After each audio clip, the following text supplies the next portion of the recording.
এত সকালে ঘুম থেকে উঠি, তারপরেও মনে হয় আরেকটু সকালবেলা যদি ঘুম থেকে উঠতে পারতাম তাহলে মনে হয় আরও বেশি করে কাজ করতে পারতাম। আসলে একটা সময় পর আমাদের গৃহিণীদের কিন্তু চিন্তা ভাবনাগুলো চেঞ্জ হয়ে যায়, একটু বেশি করে ঘুমাবো সেটা কিন্তু হয় না। এখন কিন্তু অ্যালার্মের অনেকটা আগে ঘুমটা ভেঙে যায়, শুধু ভাবি কখন উঠবো আর কখন কাজগুলো টাইমের মধ্যে কমপ্লিট করব। সবসময় যারা বাড়িঘরগুলোকে পরিষ্কার এবং পরিচ্ছন্ন করে গুছিয়ে রাখতে পছন্দ করে তাদের কাজের কখনোই অভাব হয় না। যতই কষ্ট হোক আর পরিশ্রম হোক না কেন, সবসময় কাজগুলো কিন্তু সবসময় গুছিয়ে করে রাখার চেষ্টা করি, আর রোজ দিনের কাজগুলো কিন্তু রোজ দিনই করি। আমার একার সংসার, সে কারণে প্রত্যেকটা কাজ গুছিয়ে করি, আর সকাল থেকে প্রত্যেকটা কাজ কিন্তু স্টেপ বাই স্টেপ করার চেষ্টা করি। তাহলে কাজগুলো কিন্তু সময়ের অনেকটা আগেও কিন্তু কমপ্লিট করে নিতে পারি। যাই হোক, সকালবেলা ঘুম থেকে উঠে রান্নাঘরটা পরিষ্কার করে আর চলে আসলাম এই যে জামা কাপড়গুলো গোছাতে। বেশ কিছুদিন হয়ে গেছে জামা কাপড়গুলো এতটা অগোছালো হয়ে আছে। আমার ছেলে এই যে নিজের পছন্দের জামা কাপড়গুলো বের করে নিজে নিজে পরে, সে কারণে কি বলতো, একটা টানতে গিয়ে ওই যে ছোট ছোট জামা কাপড়, তো সে কারণে এলোমেলো হয়ে যায়। তো বেশ কিছুটা দিন হয়ে গেছে আর গোছানো হচ্ছিল না। আসলে কাজের তো শেষ নেই, একটা কাজ শেষ করতে না শেষ করতে আরেকটা কাজই কিন্তু হাজির হয়। আমাদের বাড়ির বউদের কখনো দেখবে কাজ থেকে রেহাই নেই। সারাটা দিন যদি কাজ করো তাহলে সারাটা দিনই কিন্তু কাজ করতে হয়। তবে ওই যে নিজের মধ্যেও কিন্তু অনেকটা পজিটিভিটি থাকতে হয় কাজ করার জন্য। যাই হোক, এদিকে সকালবেলা কি বলতো, ওয়ারড্রপটা গুছিয়ে নিয়েছি আর আমার ছেলে ঘুমাচ্ছে। আজকে তো ওর স্কুল আছে, মঙ্গলবার, ওকে স্কুলে নিয়ে যাব। তার আগে তো সংসারের কাজগুলো কিছুটা হলেও এগিয়ে রাখার চেষ্টা করি, কারণ একবার বাড়ি থেকে বেরোলে বুঝতে পারো অনেকটা সময় কিন্তু বাইরে কেটে যায়। যেহেতু আমার একা সংসার, ঘরে বাইরে সমস্ত কাজগুলো নিজেকেই একা হাতে সামলাতে হয়। আর এই যে এখন কি বলতো, আমি বিছানাটাও ঝেড়ে নিয়েছি। রাতেবেলা প্রত্যেকটা কাজ গুছিয়ে রাখি যাতে সকালবেলা কোনো রকম অসুবিধা না হয়। বেশি একটা তাড়াহুড়ো করে কাজ করতে কারোরই ভালো লাগে না। দেখবে কাজগুলো যদি প্রথম থেকে আমরা গুছিয়ে এবং স্টেপ বাই করি তাহলে কাজগুলো কিন্তু খুব ভালোভাবে গুছিয়ে করা যায়। তো যাই হোক, এদিকে ঘরটা ভালো করে এখন ঝাড় দিয়ে নিচ্ছিলাম। আসলে ঘরের ভিতরে তো আমার সেরকম নোংরা থাকে না, আমি সবসময় পরিষ্কার করে রাখার চেষ্টা করি। তবে সকালবেলা দেখবে ঘরটা একটু ভালো করে ঝাড় দিতে হয়। পোকামাকড় আসে তো অনেক সময়, টিকটিকিও পটি করে রাখে। তো সম্পূর্ণ জায়গাগুলো ভালো করে ঝেড়ে ভালো করে পরিষ্কার করে নিই। সকাল থেকে বাইরের জায়গাটা কেমন একটা হয়ে আছে, মানে মেঘলা হয়ে আছে। আসলে মেঘলা হয়ে থাকলে কি হবে, সকাল থেকে ভীষণ একটা গুমট গরম। আর এই যে গুমট একটা গরম দেয়, মানে ভালো লাগে না জানো তো। একটু রোদ দিলে সে গরমটা সহ্য করা যায়, কিন্তু এই মেঘলা ওয়েদারে যে একটা গুমট গরম, সেটা একদমই সহ্য করতে পারি না। আর পাখা চালিয়ে তো আর কাজ করা যায় না। তো সে কারণে ওই যে কাজ তো আমাদের করতে হবে। কালকে রাতে না ঝিরিঝিরি অনেক বৃষ্টি হয়েছে, বিকেলের দিকে কিন্তু বেশ বৃষ্টি হয়েছিল, তারপরে মাঝরাতে আবার বৃষ্টি শুরু হয়েছিল। তো যাই হোক, এখানে যেহেতু ছাদের জলটা পড়ে না, তো কালকে এখানে বাসন কোসনগুলো মেজেছি, কারণ জলটা এখান দিয়ে পড়ে, তো ভীষণ সুবিধা হয়। বাসন কোসনগুলো এখানে রাতেরবেলায় মেজে নিয়েছি। তো বালতিটা এখানে রাখা ছিল, তো রাতের বেলাও ট্যাপ ট্যাপ করে বৃষ্টি হয়েছিল, তবে সকালবেলা বন্ধ হয়ে গেছে। বাচ্চা কাচ্চার স্কুল থাকলে দেখবে মাদের তো বাড়ি থেকে বেরোতে হয়, তবে বৃষ্টি বাদলের দিনে একটু কষ্ট হয়, তার মধ্যে সংসারের কাজগুলো করতে অনেকটাই অসুবিধা হয়ে যায়। বাড়িঘরগুলো তো একদমই শুকাচ্ছে না, যেহেতু প্রত্যেকটা দিন অল্প অল্প করে বৃষ্টি হয়। আর আমাদের এখানে জলা জায়গা, একটু বৃষ্টি হলে কাদা কাদা হয়ে থাকে, ভীষণ অসুবিধা হয়।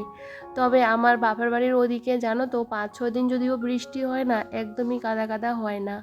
ওখানে যেহেতু জায়গাগুলো উঁচু জায়গা আর প্রচণ্ড পরিমাণে বালি, সে কারণে বৃষ্টি হলে জলটার সাথে সাথে শুকিয়ে যায়, হাঁটাচলা করতেও ভীষণ সুবিধা হয়। তবে এইখানের মাটিগুলো ভীষণ কাদা কাদা, একটুখানি বৃষ্টি হলেও না একদমই শুকাতে চায় না। তো যাই হোক, বাইরের জায়গাটা ঝাড় দিয়ে আমি হাত পা ধুয়ে চলে আসলাম। আজকে ছেলের জন্য একটু ম্যাগি সেদ্ধ করে নিলাম। ম্যাগি সিদ্ধ আর ডিম সিদ্ধ ওকে সকালবেলা খাইয়ে তারপরে স্কুলে দিয়ে আসলাম। বাড়ি আসে ভাবলাম চলো আজকে বিছানা চাদরটা একটু চেঞ্জ করে নিই। ওই যে দুদিন ছাড়া ছাড়া বিছানা চাদরটা যদি চেঞ্জ না করি না ভালো লাগে না। সে কারণে এই যে এখন চেঞ্জ করে নিচ্ছি। বাইরে কিন্তু ভীষণ সুন্দর হাওয়া আছে, তো ভাবলাম হাওয়াতে শুকিয়ে যাবে।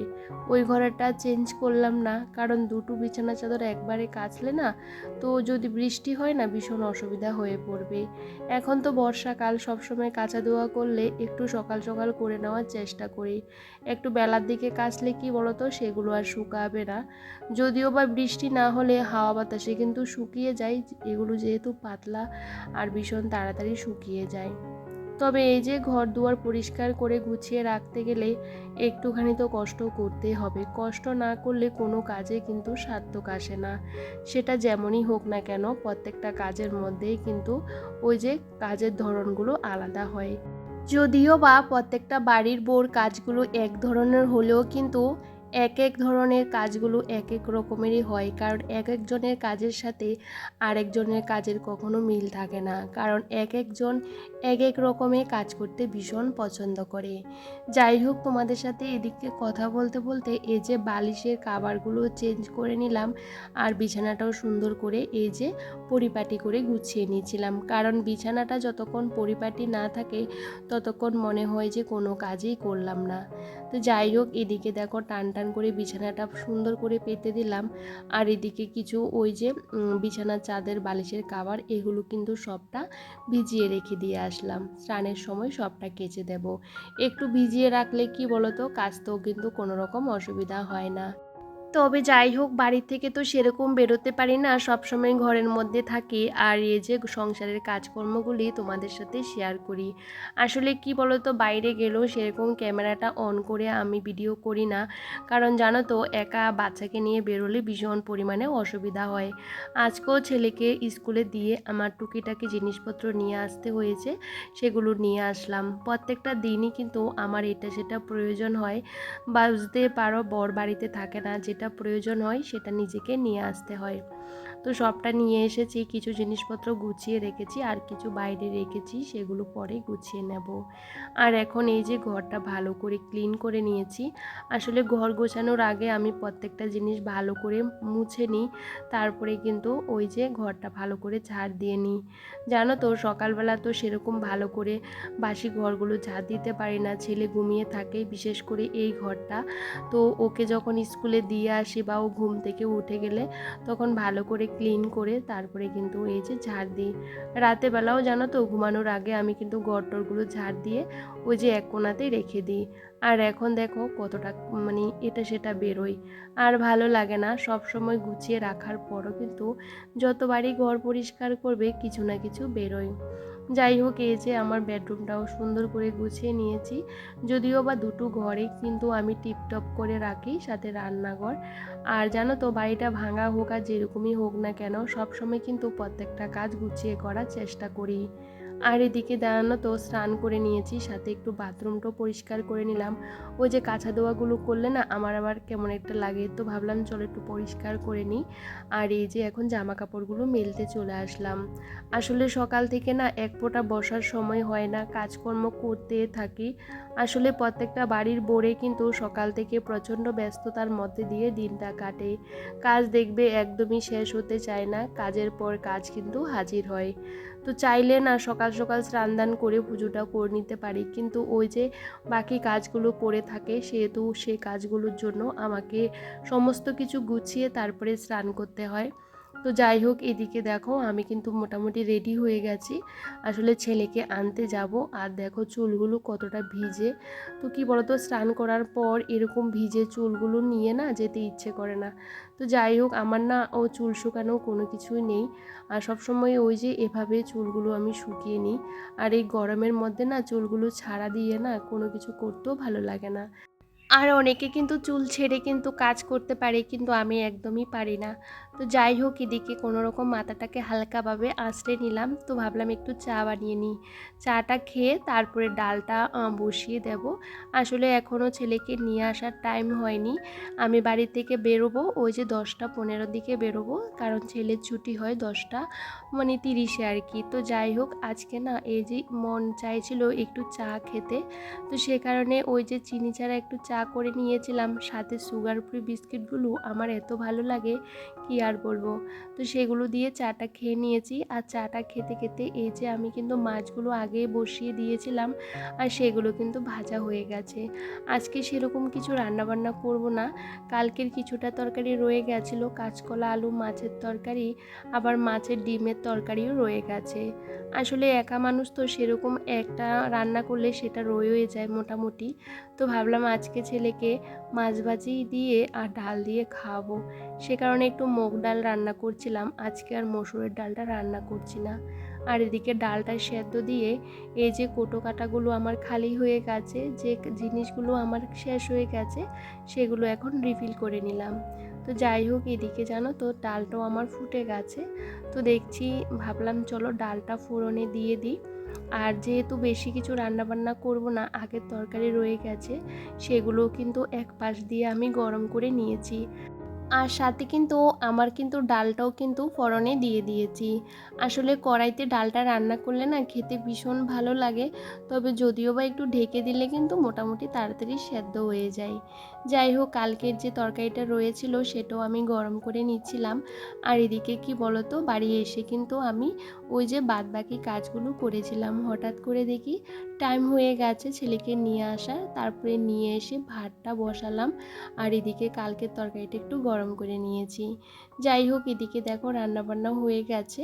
তারপরে ভাবলাম চলো, ভাতটা এখনও ফুটছিল, কারণ ভাতটা তো এসে বসিয়েছি, সে কারণে ভাতটা ফুটতে একটুখানি সময় লাগবে। তার আগে বাসন কোসন মাজা, রান্নাঘরটা অর্ধেক পরিষ্কার করে নিয়েছি, আর গ্যাস ওভেনটা পরে পরিষ্কার করব।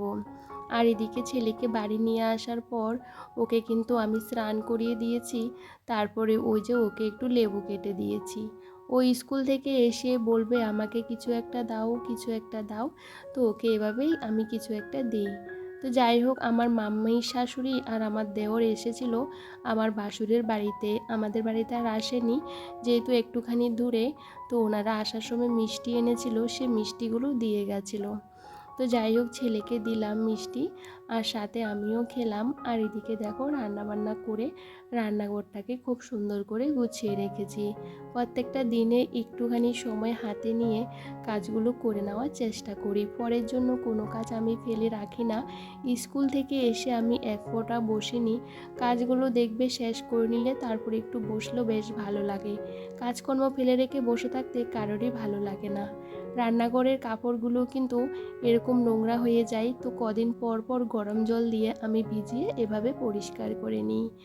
তবে যাই হোক, সেগুলো কিন্তু ওই যে ঠান্ডা হলে তারপরে কেচে দেব। এখন ছেলেকে ভাত খাওয়াবো, আর এখন বাজে প্রায় 12টা মতন। তবে চলো বন্ধুরা, আজকে ব্লগটা এখানেই শেষ করছি। সবাই ভীষণ ভালো থেকো, সুস্থ থেকো, সাবধানে।